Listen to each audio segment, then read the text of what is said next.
Hey, what's up, YouTube? Yeah, so today I wanted to talk about how to handle webhooks to have a chat-like experience, especially in an app, uh, in a platform like WhatsApp through Meta. Yeah, it sounds easy, but it gets complicated when you just think about it. Yeah, so let us look at this example. Yeah, so in a normal application, you'd do something like this. You'd send a GET request to orders one, which is an HTTP 1.1, to a certain host and all those other headers. And this is simple because on the server side, the server will be able to understand what's happening. This user wants to get orders, and it is easy for you to route this request to the appropriate controller or logic or whatever you guys have architected your thing. Simple and clear. And a response will be something like this one over here. Yeah, so you'll get a JSON with the order, let's say ID, the item that was ordered, and the status, for example. As simple as that. Yeah, so in this scenario, you can see it is straightforward. You don't even have to think much about it. And yep, so what does this mean? Yeah, so REST calls or any other API calls that you're making are explicit and URL encodes intent. So, for example, orders one, the server knows the intention of the request. Yeah, this is why it can be stateless. Yeah, so the state is on the client side, and the client devices say what they want. The browser tells the server, I want order with ID 1. As simple as that. So it is easy to map between the request and the handler. So why am I bringing this up? So we'll understand this in a short while why I'm bringing this up. Yeah, in a bot like WhatsApp, for example, this is how the scenario would look like. So we'll still have an endpoint to handle webhooks, but it only different this time.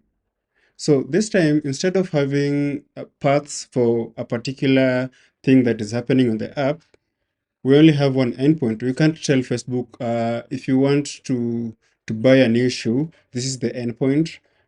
No, they don't do that. So they only send webhooks to one endpoint, and this is how it will look like. So they send their webhooks here, and that's that. Now, this is how a webhook would look like, for instance. So you'll get just a payload with the information about the contract, the information about the message type, is it a button, is it blah, blah, blah, and everything. And they leave it here. So it is upon you to build up on top of this to know what's happening. So unlike the previous example where we had orders with ID 1, now we don't have that.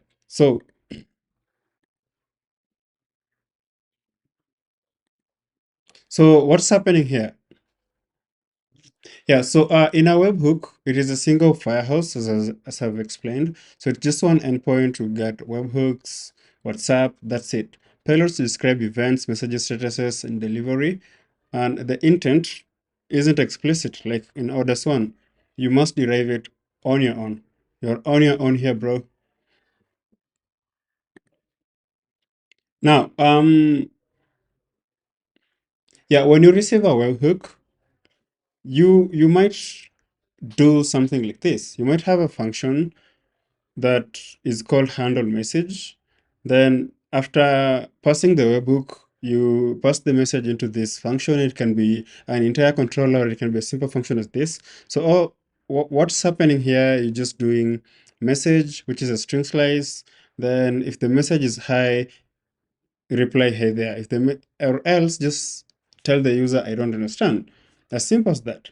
You have your bot that responds. So this sends back this message and you're good. However, you can even take this further and say, like, yeah, you can now decide to identify the user and identify the message. And if the message is high and the number is this one, maybe you can look up into in your database to see the username, then reply with hello Stanley, blah blah blah. Else, if message equals I and you don't know the user, you just reply hello there.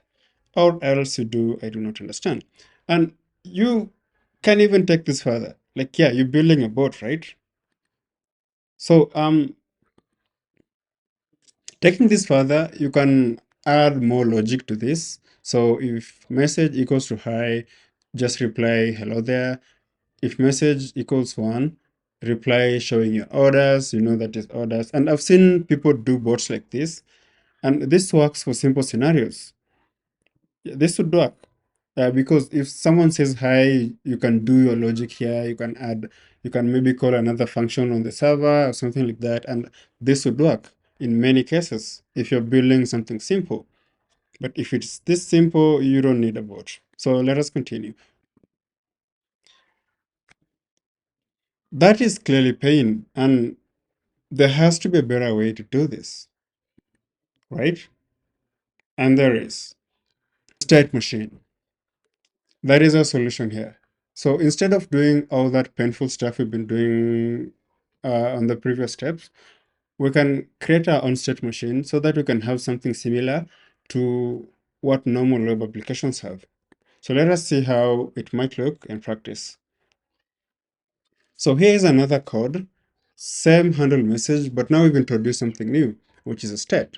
So this state, remember, this is just an example. This is not the complete way to look like, but we'll have state derived maybe from the database, or if you're using Redis, Memcached, or anything, you'll store your state to know where this user is from, what their next intention is, and blah, blah, blah. And here you can clearly see that we first check the state.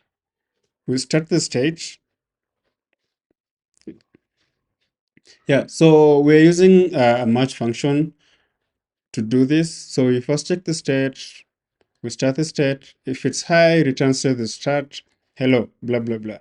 So we start the state again. If the state has just started and the message is high, we just return say hello. If the session state has started, all this just checks if the session has started because we're doing that.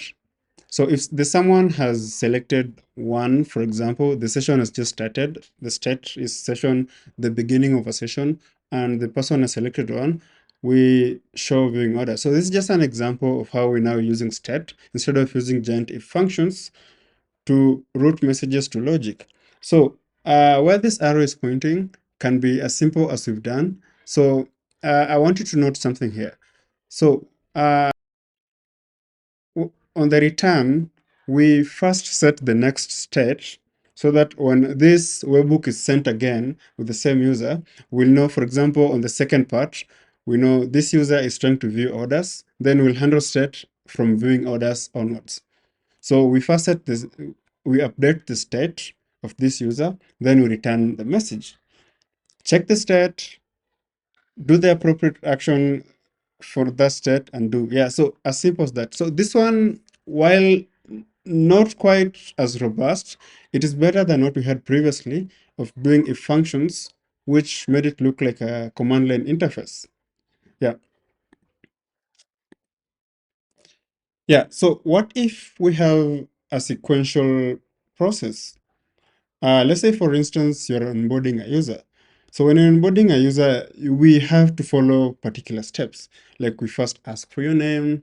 Then after you tell us your name, maybe you ask for, we already have your phone number. We, let's say you ask for your email. After asking for your email, we do some other stuff, some other stuff. We continue from there. So what if it's a sequential process? Let us see how that would look like. Now, so this code is still this using the state, but now you're taking it further. So we're matching the state. If it is the beginning of the state, here, if it's the beginning of the state, we check, we push the state to the next step. As you can see, we're setting the step to ask name. We're setting the state to the next action named like that. Then we ask for the next thing. So here we're asking for the name, then we set the state, we've already asked the name. So when the user comes back, we already know that we've asked the name, so let us continue with that. Then we reply. So if the user has given us the name, for example, we just reply, nice to meet you, message, which is the name of the person, then ask for the email.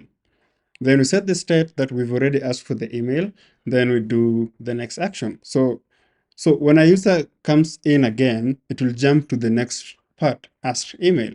Then you say, thanks, we've said your information, blah, blah, blah. So here, this is what's happening. When a user starts the session, they won't jump to a random place. We'll check the state. We say, oh, this is a new state. So we ask the name, then we set the state of this user to ask name. Then when the next webhook from this same user comes, we know we've already asked the name, then handle that appropriately.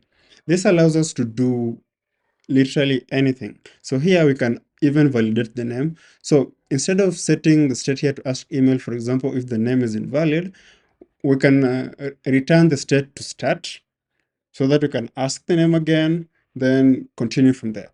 So this is so much better and more robust than that. Now, so what does the flow look like for this entire process for us to achieve this? Now, so this is how the flow looks like. So at first, we get the webhook, of course, from Meta or whatever provider you're using. Then after that, we pass that message to get useful information. You will have to write this parser on your own to extract useful information that you can use to build your state, like identify the phone numbers and do that. Now, after you've passed and you've extracted information, you go now to the state and check. First of all, you ask, who are you? What were you doing previously? And what do you expect now? That's what the state will do. Then after that, we'll do now routing to the appropriate logic. Now here we doing the same thing we do with the normal web application. These other parts are what we need to do to get us there. Now after routing it, of course, now we handle it we pass it to a handler where we can do validation and any other logic and stuff. Yeah, so unfortunately for this video, I won't be able to go into the real code. But yeah, depending on the reaction and the engagement on this video, I may do that next where I can go step by step on how to do this and how to build a bot. But now this is just an overview on how the bot would look like and how you build your own bot. And yeah, I hope this demystifies some things for you and yeah, makes bot development more approachable. Anyway, thanks for watching. That was it for today. Yeah, see you again next week with another installation. Have a beautiful time. Bye bye.